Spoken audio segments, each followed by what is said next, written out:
함께 기도하심으로 아침 묵상 시작하겠습니다. 사랑과 은혜의 하나님 아버지, 하나님 없이는 한순간도 살 수 없는 저희들입니다.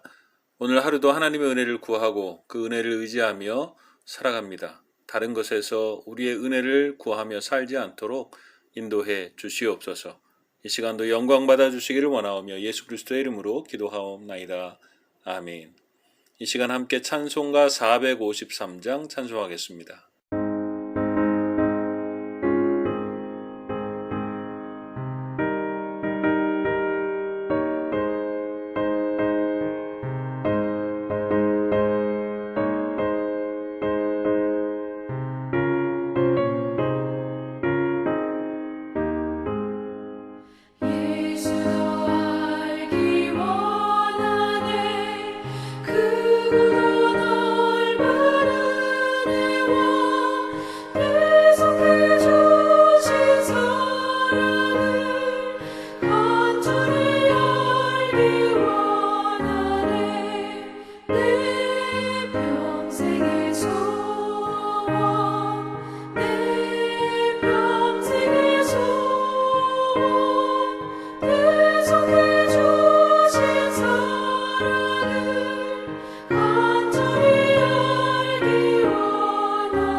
오늘 우리에게 주시는 하나님의 말씀은 열왕기하 5장 15절에서 19절까지의 말씀입니다.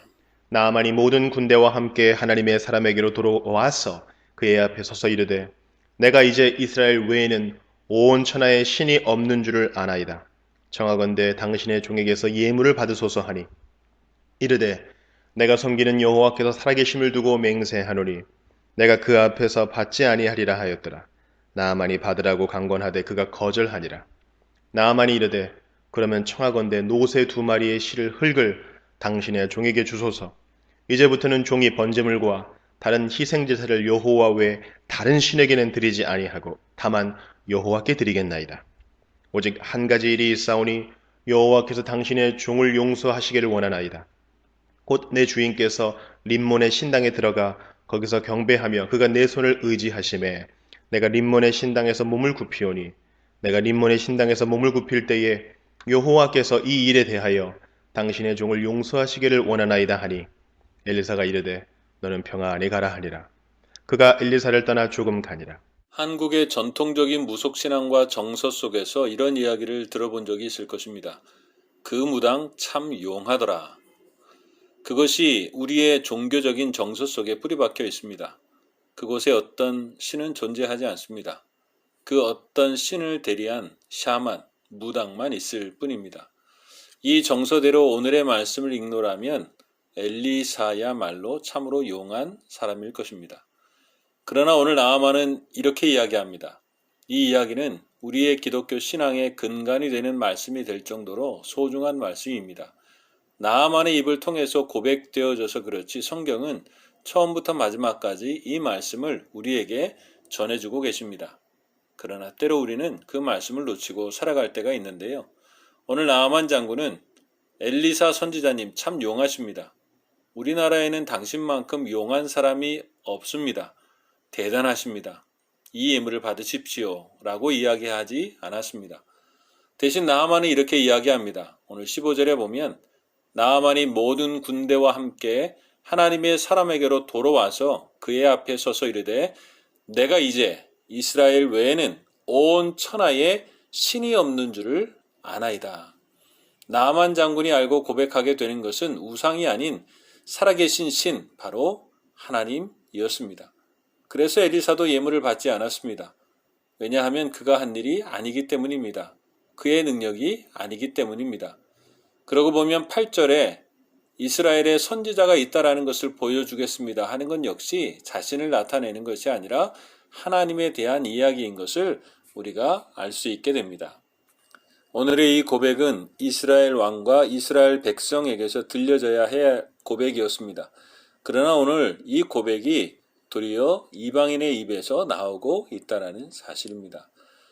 출애굽 시대에도 보면 상천하지의 하나님을 기생 라합이 고백합니다. 그러나 40년간 온갖 기적을 경험한 이스라엘 백성들은 그렇게 하나님을 고백하지 못했다는 사실이죠. 오늘 바벨론 포로에 잡혀가 있었던 이스라엘 백성들은 오늘 이 이야기를 읽으면서 자신들이 무엇을 잃어버리고 있었는지를 다시 한번 깨닫게 됩니다.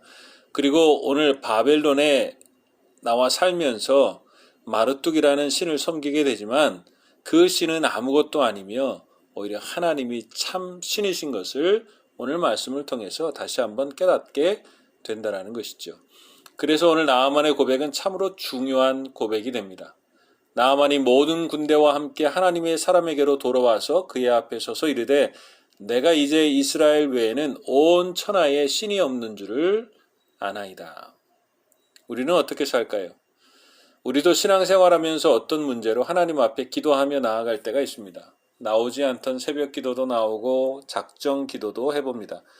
그리고 그 문제가 해결되면 새벽 기도에 나오지 않으며 작정 기도도 하지 않습니다. 왜 그럴까요? 자신의 문제가 해결되었기 때문입니다. 그는 그 문제 해결에만 마음을 썼지 그 문제를 통하여 하나님 앞에 나오게 하시며 하나님과 교제하게 하려고 하셨던 하나님의 뜻을 알지 못한 것입니다. 그래서 눈에 보이는 사람은 참 용한 사람으로 혹은 기도를 많이 하는 사람으로 어떤 능력이 있는 사람으로만 생각하지 하나님을 깊이 알게 되거나 교제하거나 가까이 나아가지 못한다는 사실입니다. 나아만은 엘리사의 거절로 예물을 드리지는 못했지만 이후로 하나님을 어떻게 예배하며 살지를 결단합니다. 심지어 하나님을 기쁘시게 하지 못하는 작은 일이 있지는 않을까 민감하고 세밀하게 생각하게 되는 것을 보게 됩니다. 그러나 우리는 때로 신앙에서 정말 드려야 할 나아만의 하나님께 나아가 예배하고 교제하는 마음과 세밀한 마음, 사랑의 마음은 드리지 않은 채 예물을 드리는 것만 할 일을 다한 것처럼 살아갈 때가 있지는 않은지 돌아보게 됩니다. 하나님은 제사보다 순종을 원하시는 것처럼 제사보다 인애를 원하시는 것처럼 예물보다 하나님과의 교제를 원하시는 분입니다. 그것이 우리에게 복이고 그것이 하나님의 기쁨이기 때문에 그렇습니다. 오늘 나아만이 고백한 것처럼 우리가 하나님을 아는 것보다 중요한 것은 없습니다. 출애굽기에 자주 반복되는 말씀 중에 하나가 이것입니다. 내가 여호와인 줄 알리라. 10가지의 출애굽의 기적과 홍해의 기적, 불기둥과 구름기둥에 마음을 쏟고 있을 때 그 일을 행하신 분이 하나님이란 사실을 바로 왕도, 이스라엘 백성도 알기를 원하셨습니다. 그러나 모두 그렇지 못했던 일들이 있었죠. 광야에서 부름을 받은 모세조차도 하나님이 누구이신 줄 잘 알지 못했었습니다. 그래서 그 모든 일들을 통해서 하나님은 하나님을 나타내 보이시고 그들을 복되게 하시는 하나님이심을 친절히 가르쳐 주셨던 것입니다. 우리의 신앙도 거기까지 나아가야 합니다. 단순히 우리의 문제 해결이 아닌, 기적이 아닌, 문제 해결보다 기적보다 비교할 수 없을 정도로 중요한 하나님께 나아가야 하는 것입니다. 그 일들을 통하여 우리를 사랑하시며 도우시는 하나님을 알게 하시고 하나님과 교제하게 하시려는 것입니다. 우리가 사는 세상은 참으로 복잡하고 혼란스럽기까지 합니다. 그러나 그 문제들을 통해서 하나님은 하나님의 백성들이 하나님께 더 가까이 나오기를 원하십니다. 이 문제들 속에서 하나님을 깊이 알며 오직 하나님이 우리의 아버지가 되신다라는 것을 알고 그를 깊이 사랑하며 살기를 원하시는 것입니다. 모든 문제, 또 오늘 우리의 문제 속에서 하나님을 깊이 알아가고 만나며 그와 교제하고 계십니까? 우리의 삶에 용한 목사, 용한 사람이 있는 것이 아니라 하나님이 계십니다. 오늘 그 일들을 통해서 하나님은 우리를 깊이 만나시기를 원하고 우리의 아버지 되시는 하나님이 어떤 분인가를 알기를 원하신다라는 사실입니다. 요한복음 17장 3절은 다시 이렇게 이야기합니다. 영생은 곧 유일하신 참 하나님과 그가 보내신 자 예수 그리스도를 아는 것이니이다. 어떤 목사님께서 목사가 되기 위한 목사고시를 보면서 영생이란 무엇입니까? 라는 문제에 쉽게 답을 썼다고 합니다. 바로 예수 믿고 천국 가는 것입니다. 많은 그리스도인들이 이처럼 영생을 그저 천국 가는 것, 영원히 사는 것 정도로 알고 있습니다. 예수님을 믿는 것은 천국 가기 위한 수단 정도로 여기는 것이죠. 예수님이 목적이 아니라 수단이 되는 것입니다. 그러나 영생은 하나님을 친밀히 아는 것입니다. 예수님을 친밀히 아는 것이 영생입니다. 예수님이 수단이 아니라 목적입니다. 아는 지식뿐만 아니라 그분과 교제하고 동행하며 살아가야 된다는 것을 말씀해 주시는 것입니다. 오늘 모든 기도 속에서 이런 고백이 있기를 원합니다. 오늘 모든 문제와 어려움 속에서 이렇게 고백하게 되기를 축복합니다. 우리의 모든 어려움과 문제는 바로 이것을 위해서 있는 것입니다. 그래서 고난도 어려움도 우리에게 복입니다. 그래서 이렇게 고백하게 되는 것이 우리에게 복입니다. 내가 이제 여호와 하나님 외에는 온 천하에 신이 없는 줄을 아나이다. 그리고 하나님을 모든 일들 속에서 그리고 이전보다 더욱 또 영원토록 사랑합니다. 오늘 이 고백이 오늘과 우리의 삶 속에서 끊임없이 이어지며 그렇게 경험하며 살아가는 우리의 복된 삶이 될 수 있기를 주님의 이름으로 축복합니다. 함께 기도하겠습니다. 사랑과 은혜의 하나님 아버지, 하나님보다 큰 복이 우리에게 없습니다. 하나님을 알면 고난도 복이 되며 모든 것이 합력하여 선을 이루게 하십니다. 오늘 하루의 모든 일들 속에서 또한 일생을 살아가면서 하나님을 깊이 알아가며 가까이 감으로 복이 되고 그 은혜로 살아가는 우리가 될 수 있도록 인도해 주시옵소서. 오늘도 다른 모든 것들보다 하나님을 더 알기를 원하오며 예수 그리스도의 이름으로 기도하오나이다. 아멘. 하늘에 계신 우리 아버지, 아버지의 이름을 거룩하게 하시며 아버지의 나라가 오게 하시며 아버지의 뜻이 하늘에서와 같이 땅에서도 이루어지게 하소서. 오늘 우리에게 일용할 양식을 주시고 우리가 우리에게 잘못한 사람을 용서하여 준 것 같이 우리 죄를 용서하여 주시고 우리를 시험에 빠지지 않게 하시고 악에서 구하소서. 나라와 권능과 영광이 영원히 아버지의 것입니다. 아멘.